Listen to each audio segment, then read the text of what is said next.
Welcome back, Madvocates. I get accused of being a hater quite a bit for lending a critical eye toward movies, and for that I do not apologize. But make no mistake, your favorite cinephile is a card-carrying member of the Ghostbusters ABQ Local 505, so to speak, and I thought I'd wear this, special shirt to commemorate our ghostly discussion, and...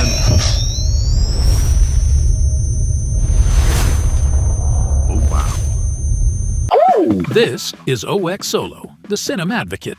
Look at that smile. Not a care in the world. Figuring out which movies are good and bad should be easy, even for this dumb dope. But when you look inside Owex Solo's head, you'll understand why he has trouble making up his mind.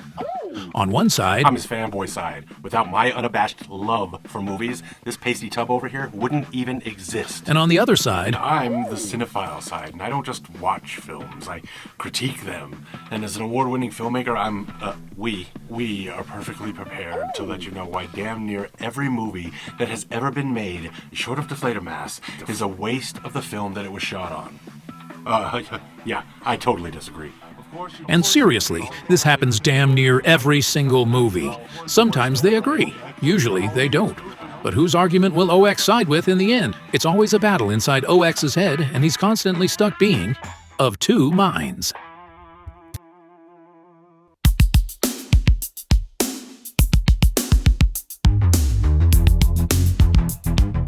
So here we are again, two in the box, ready to go, and to prepare for this movie, I think it's fair to say we watched and read as many reviews of this movie as we could find. And I have a sick feeling in my stomach that my compatriot here is going to say some of the same things. And so before we even get started, I want to address some themes that are running throughout the Ghostbusters II review. The idea that this movie is just a repeat of the first. I mean, of all the stupid... No. Go ahead, fanboy. Let them have it. They absolutely deserve it. Yeah, they do. Now, first of all, I cannot believe what I've just witnessed. It's like every single reviewer, whether I knew them or not, suddenly was speaking in a voice that was familiar, something from the past. To this movie, save for the introduction of the baby, is virtually a carbon copy with the Ghostbusters battling the slime as well as a 16th century demon hiding in a painting in New York Museum. I agree with you completely. This movie is a total disappointment. No thought went into it, no effort went into it, there's no comedy in it. This is a demonstration of the bankruptcy of sequels. F you! And I suddenly realized that I almost let groupthink convince me that if you look at the movie from a bird's eye view, that it's exactly the same. Well, yeah, but it isn't the same. And if anything, the movie does the exact opposite of every beat. And I thought some of these reviewers were what you would call cool, but when people literally just regurgitate the same thing that was said in 1990, you start to question everything. No one looks cool when they're lying to the audience to make a point. Like this review here that claims Ray gets zapped by the big bad ghost again because his enthusiasm for the subject matter makes him the most vulnerable, which... that doesn't happen in either of the movie. The team is zapped after Ray denies his godhood, not because of his enthusiasm. You say yes. In the second movie, Ray is possessed, not zapped by Vigo, and it's damn sure not got anything to do with his enthusiasm, considering Venkman was enthusiastic about all of his photographs. But, of course, this is also the same review that said it's the same movie if you look at it from a 1,000-foot view, which should immediately let you know how shallow the point is to begin with. Exactly. So, like Rocky No one that wants to be taken seriously would ever say that Rocky and Rocky II are the same movie. But if you watch it from a 1,000-foot view, you not only sound intellectual, you can say Rocky's down on his luck in both movies. He has awkward scenes with Adrian. Mick is giving him shit, and he literally fights the same bad guy at the end. But because two guys from back in the days when there were like two channels said it, Siskel and Queeford. Because those two guys said it back in the day, every review now seems to have the license to push that narrative with zero pushback. Well, that ends today, my friends. And Cinephile, I think I can make the point pretty clear by matching up footage from the first movie that matches with the simple verse from Ghostbusters II theme song. Too hot to handle, too cold to hold. They're called the Ghostbusters, and they're in control. Had them throwing parties for the bunch of children. All the while, the slime was under the building. So they packed up their group, got a grip, came equipped, grabbed their proton packs on their back, and they split. Found out about Vigo, the master of evil, trying to battle my boys? That's not legal. Wow. That was certainly a thing that you just did. But how about we break down this movie like adults. Why don't we all sit down and we'll have fun? Yeah! You know, my dad says you guys are full of crap. Jason? Well, So let's drill down why these It's the Same movie takes are absolute garbage. In Ghostbusters, it's a blue-collar underdog startup story. Egghead academics turn into scrappy exterminators for hire. Their obstacles are marketing, financing, scraping together money for the firehouse, and acquiring the expensive yet broken Ecto-1, and literally proving to people that ghosts exist so they don't look like frauds. Yes. The entire first act is them stumbling from academics into business.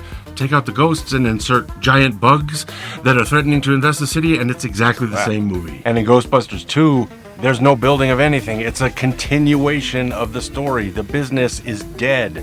Not because they failed, but because they were too successful. They saved New York so thoroughly that they literally erased the threat, and then the city turned around and sued them into oblivion for property damages. Egon and Ray never stopped. Egon's experimenting on emotions, which sets up the mood slime experiments later. Ray's running an occult shop, but investigating paranormal stuff on the side and doing side hustles with Winston. And Venkman is constantly around. Obviously, he doesn't need to reunite with them. He still pops in and casually puts books on his tab. Weird. They're weird. always friends. That's not the team being broken up so they can dramatically get back together like in the Avengers. That's just old war buddies who the city decided to Perfect way to stiff. put it. And then you've got critics like RedLetterMedia is especially bad at this, who claim Dana is shoehorned into the story by having the slime target her at the beginning. Like, seriously, Trekkies. Vigo didn't randomly decide to fixate on Dana. Vigo's slime under the museum is under his direct control. He's manipulating it, feeding on it. Dana already works at the museum, hence why, at the start of the movie, Vigo is already obsessed with her. His plan is already in full swing. If anything, the first movie is more random. Dana just happens to live in the apartment building that's the gateway to Gozer. Why Dana? Literally pure cosmic coincidence. And look at how people love to lump Janosch and Lewis together. Lewis in Ghostbusters 1 is a harmless nerd possessed by Vince Clortho so he can help open a literal hell portal. Janosch is already a creepy boss, already obsessed with Dana, who becomes a Vigo's Renfield, sneaking around, kidnapping babies for possession. One is possessed because Zool needed a keymaster. The other is targeted because he's a weak, servile, and easily bent. These are not the same beats. These are opposite And narrative purposes. Let's talk montage, because apparently Ghostbusters is the only movie from the 80s to feature a montage, let alone have one in its sequel. Even the montages themselves are different. In the first movie, Sometimes the it gets montage it. is them getting wildly famous. News, headlines, book deals, radio shows. The city's falling in love with the Ghostbusters. The most busting you see them do is running out of buildings with smoking traps. Hell, the only ghost you see in the first montage is the blowjob. That's right. And in the second one, the montage is literally the opposite. Now they have credibility again, where Larry King was openly questioning if they were causing these sightings. Part 2 actually shows them being Ghostbusters, trapping ghosts, investigating Actual slime, ghost the whole busting. deal. And then the giant monster walks through New York moment, everyone says is a repeat. Even those moments are intentionally the opposite of one another. In Ghostbusters 1, it's a demonic avatar of Gozer, destroying everything in sight, literally stepping all over churches. And in Ghostbusters 2, the Ghostbusters themselves are animating the Statue of Liberty to become a symbol of hope so they can save a baby. One is stopping the apocalypse, the other is inspiring inspiration and the power of positivity. It's designed as a deliberate flip. While we're here, let's talk about Oscar the baby. The baby changes Oscar. everything, and people act like it's incidental, like, oh yeah, it's all the same except Dana has a baby in this one. It's not a small tweak. The baby makes it personal. It turns the whole climax from save the city from mass spectral chaos into protect the innocent life from an ancient tyrant trying to reincarnate himself and rule the world. It drags Venkman into a dad role by the end. His final shot is literally holding Oscar protectively. That emotional core does not exist in the first movie. And by the way, since you brought up the motivations of the villains, can we talk about Gozer and Absolutely. Vigo for a second? Look, Gozer is literally a god, a multi-dimensional destructor that needs humans to imagine the form of their annihilation. Vigo's a warlord soul trapped in a painting who needs a baby to claw back into life. One is about cosmic randomness of the apocalypse. The other is gothic horror and reincarnation and manipulation. Those are not the same story at all, other than there's a bad guy behind it all, which honestly feels kind of nitpicky. And let's just use one character to prove how idiotic the "it's exactly the same movie" argument is. Please, Fanboy, point right here to all of the scenes that Ray, Egon, and Winston have together in the first movie. You should have tons to choose from. Oh, he means opposite. Exactly. Ghostbusters 2 makes Winston an active member of the team and actually strays outside of the three-man dynamic that the original was marketed on. I didn't see 4 Ghostbusters in this shot. It's bullshit. I did not. Oh, hi, Winston. Winston goes from cursory character in the original, labeled by many as the token black character, to one of the most lovable characters in the franchise. Nubian guy. Dude, what the Sorry. To pick on the idiotic, possibly AI-written GameSpot review again, the movie cannot be a photocopy of the original if there are scenes that have literally no parallel. But that becomes part of the game, isn't it? What's that? Oh, you mean to say that it's the exact same movie because Shit and Queef said so, and no one will argue it, only to acknowledge all of the different things that make it hard to say that it's exactly the same? Just like I tell this tubby lard next to me all the time, you cannot have it both ways. Indeed. So really, when critics say it's the same movie, if you look at it from 1,000-foot view, what they're really saying is, I didn't watch it very carefully, but Siskel and Ebert said it first, so I'm just repeating that. And if I had to point to one thing that proves that it's not just a cheap cash grab the way that reviewers insultingly dismiss it as, it would be the fact that there's no equivalent to the "he slimed me" scene. That Great was point. literally the quote from the original. It was the moment everyone quoted. It's the reason Slimer is called Slimer. Well, where's the equivalent to part 2? Surely a cheap cash grab and a photocopy of the original, a copy and paste of the original script would have some sort of callback to that scene so that people could say, oh, That look, would be just fans. like in the original movie. But there isn't that. Because they told a brand new story and reasonably continued the story they started. Of course, the bureaucracy of New York ate them alive after the fact, because who else was going to play for all that stuff? Them facing legal fallout directly ties into the EPA stuff from the original. Defeating Gozer on the top of one of the buildings in the biggest city in the world. And if they did their job so well that they shut the door to the ghosts, which is literally the whole point of the ending, then yeah, they would be reduced to being D-list celebrities 5 years later. And by the way, of course, Bankman and Dana would be separated by then. Bankman was creepy and weird in the first movie. There's no denying that. There's never a moment when she's truly charmed by him. Hell, look at the awkward final kiss. Bankman seems like he has stank breath or something.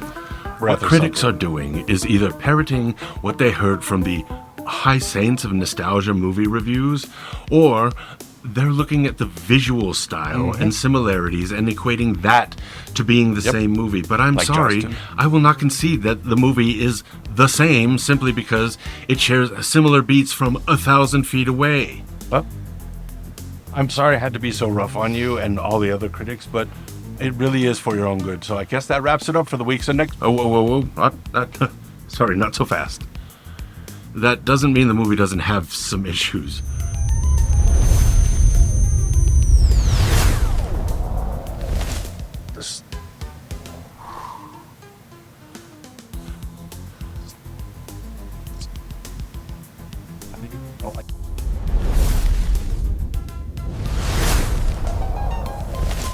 Okay, let's start with tone, which is drastically different from the original, leaning into stuff like dancing.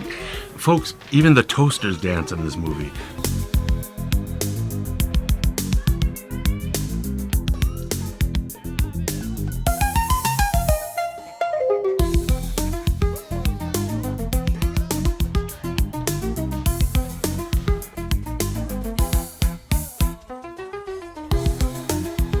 Too much dancing.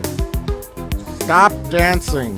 This was the most dancing they did in the original film. They say it's the same, but it isn't the same. They say it's the same, but it isn't the same. They say it's the same, but it's... Slimer chilling around the firehouse, Janine suddenly wearing funky glasses. Hell, even the color of the slime has changed to more closely resemble the popular Real Ghostbusters TV show, so I don't know how you can say it isn't different. Absolutely fair point, but also it's the point I was going to make. It's interesting that to me that people talk about the tonal shift, acknowledge it's because of the animated show, that was actually responsible for keeping Ghostbusters franchise alive, and then knock it like it was either an accident or that it somehow betrayed the original.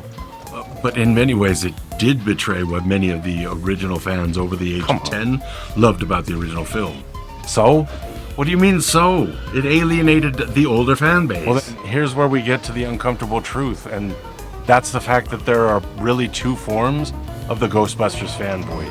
The old Gen Xer that thought the original was some kind of raunchy comedy that it never was. And then there are the older millennials, the ones that grew up with Ghostbusters on VHS and the morning TV show. Again, the part of the fan base that kept the franchise alive for 5 years after the original. The sequel wasn't made because older fans were clamoring for it. The older fans had moved on. I could actually make the case that older fans haven't liked anything that came out Ghostbusters related since the original. So why wouldn't they make elements a little bit more familiar to the young audience that Ghostbusters was now catering to? But that still doesn't mean abandoning the humor that came before it. The writing in the original was just so tight and smart and funny. And the second one, it would never have lived up to that because it's a friggin' sequel. It's at what point do any of you acknowledge that sequels are very rarely as good as the original, and that at this point it's lazy criticism? Lazy. You're getting dangerously close to claiming the movie should have been a copy of the original. But let me remind you, the guy that we live inside was 2.5 years old when Ghostbusters came out, grew up on the VHS, saw Ghostbusters 2 in the theaters, and never once did any of the shit you're saying now ever come up. And it doesn't even track. How can you even quantify something like that? Which writing is better? Is dropping off or picking up really that much tighter or smarter or more adult than Do, Re, Egon? It's all subjective, and I guess two inner voices literally arguing with themselves kind of proves that's a really good point. It's probably the best point you've made. But you're also essentially saying that it should abandon the original fan base altogether. Sometimes, look, dude, the original fan base that you're talking about never existed in the way that you're talking about it. Because Ghostbusters became a smash hit, yes, but it grew the fan base with younger fans. Teens, adults, etc. that saw the original were like, awesome, this is the latest big movie trend, how cool. And then guess what? 6 months later, they moved on. Hence why you didn't get Ghostbusters 2 the next year in the era of sequels, because the interest outside of kids had wavered.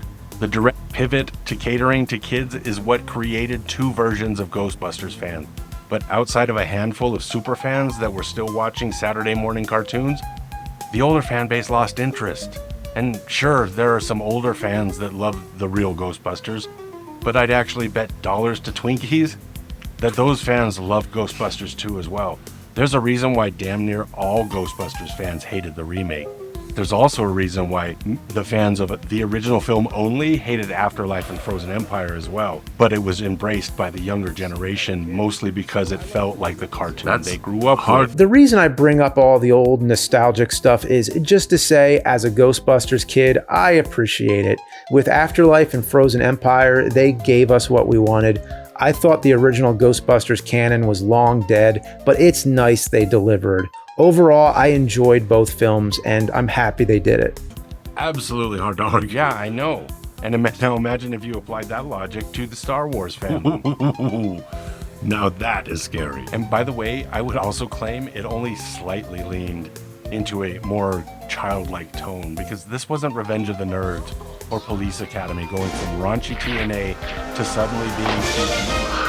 The original is known, of course, for the blowjob joke. Yeah, exactly. That's a quintessential joke. Well, yeah, but it's implied. In Ghostbusters 2, they flat out tell you that Egon's been choking the slime chicken for research purposes. That's the level of bizarre where we're operating at in Ghostbusters 2. And I feel like it's equally perverted. Because that's the thing, that the only adult humor really is the blowjob joke from the original. And for every joke like that, there's Louis Tully offering the dog a milk bone, and Bankman literally trying to do the pull the tablecloth gag. So what are we really talking about here? The fact that they didn't debate the existence of some dude's dick? What's your next issue? Come on. And he takes it as a compliment. All right. Well, my next issue is the soundtrack. The original movie had such a damn cool soundtrack. It added so much to the film. It was practically a character on its own. Yeah, see, I knew I'd catch you slipping and saying stuff that doesn't even make sense from your point of view. Okay, so as kids, we absolutely adored the soundtrack from these movies. Never once did you or anyone else say, hey, the orchestral theme for Dana is different and therefore bad, or Flip City isn't as good as the Magic song from the original. In fact, we walked around Grandma's house with a Walkman on, with the Ghostbusters soundtrack auto-flipping all damn day. There's a reason why we can recite the entire Bobby Brown theme song, along with literally all the other songs. No, don't. I remember the time I visited the grave, my life on the line, only my life to save. All by myself, with no one around, could not understand a hand coming out the ground. You don't know those lyrics by heart if you suddenly hate the soundtrack. Doesn't mean you your have to sing them. criticism is not only shallow, it's entirely subjective. What the hell do you want me to say? I love this movie as much as you do, but if I didn't make some points, it would just be fawning over the movie the whole time. So what's wrong with that? Okay, look. Obviously, this film is not perfect. The original wasn't either. No movie is. And if you want to criticize the differences in the movie and whether you like the first better than the second, then that's fine, because there are plenty of differences to talk about. Unfortunately, if you do your research, you'll find that that isn't the case when it comes to reviews from the day it came out all the way to now. But as we pointed out, there's so much different about this movie that even the parallels are direct opposites. It felt like that since the day the movie came out, because this is my generation's Ghostbusters movie. The first one we saw in theaters, 8 years old, with this chiseled body you see right now, if you can believe it. You know what movies I saw in the theater that year? Ghostbusters II, Batman, Last Crusade, Back to the Future Part 2, both Pet Sematary and Child's Play, from the back seat of a drive-in theater, if you can believe it. Star Trek V and Ghost, and Look Who's Talking. So you could say, I don't know why you got so high and mighty about Look Who's Talking. So to say that 1989 was one of the years that shaped how I view movies is an absolute understatement. And unlike this guy over here, I don't feel the need to insult myself by liking something that other millennials have come along and started shitting all over so they can start to sound cool to the younger kids. Yeah, you didn't insult me. As you can see, both sides of my mind pretty much adore this movie. And it's pretty clear that most of the people that actually talk about it seem to as well. They praise all of the things that they liked that were different, Oscar and Vigo, while still insulting it by saying it's exactly the same movie because it has a montage scene like the original, and I don't know, the Ghostbusters still have the nerve to Ghostbust, and there's a big bad guy at the end, even though they literally use different equipment and all sorts of other different parallels. So in my opinion, you definitely need to watch it for yourself and form your own opinion. And if you have seen it and you're still saying it's the same movie, I don't know, maybe take a look in the mirror and really figure out if you're saying it or if you're saying it because that's what everyone else is saying. Whether you watch movies as a cinema fan or a cinemaphile, remember that movies are meant to be enjoyed, so you should always try to be a cinema advocate like me, because the best movie reviews are always of two minds. We'll see you next week. As long as we've got movies, we've got the world in our hands. From cult classics to blockbusters lands, through laughter and tears, the passion won't quit. Owex Solo, the Cinema Advocate.